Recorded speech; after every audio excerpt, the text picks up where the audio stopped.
Hello po sa inyong lahat. Ipapakita ko lang sa inyo kung ano ang itsura ng aming sementeryo dito sa Austria. Napakaganda po, malinis at organisado. Sa unang tingin mo pa lang ay mukhang mamahalin lahat. Parang lahat pang mayaman. Pero hindi naman pala.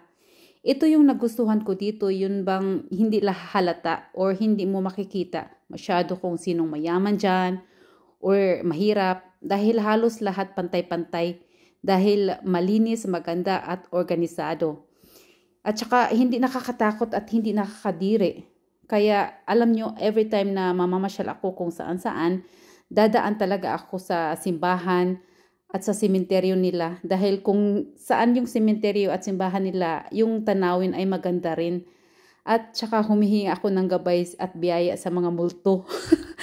Mababait yan sila, huwag tayong matakot, okay?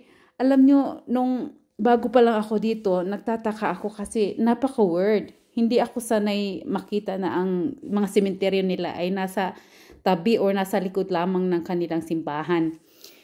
Hindi naman lahat pero halos lahat. Kung saan ang sementeryo ay hindi sa likod ng simbahan pero nasa malapit lang talaga siya. Parang walking distance lang siya sa simbahan. At saka halos lahat na maliliit na lugar at barangay nila dito ay may kanya-kanyang simbahan at sementeryo talaga.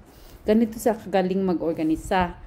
Ngayon, naisip ko maganda nga naman itong idea or sistema nila kung saan tayo bininyagan at nagsimula sa buhay, ay doon din tayo uuwi. Hihimlay at manahimik sa tabi ng Panginoon, di ba?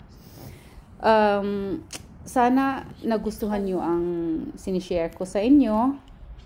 Panalangin ko na nasa mabuti kayong kalagayan lahat. At maraming salamat sa oras na inilaan nyo dito. Salamat sa panunood nyo.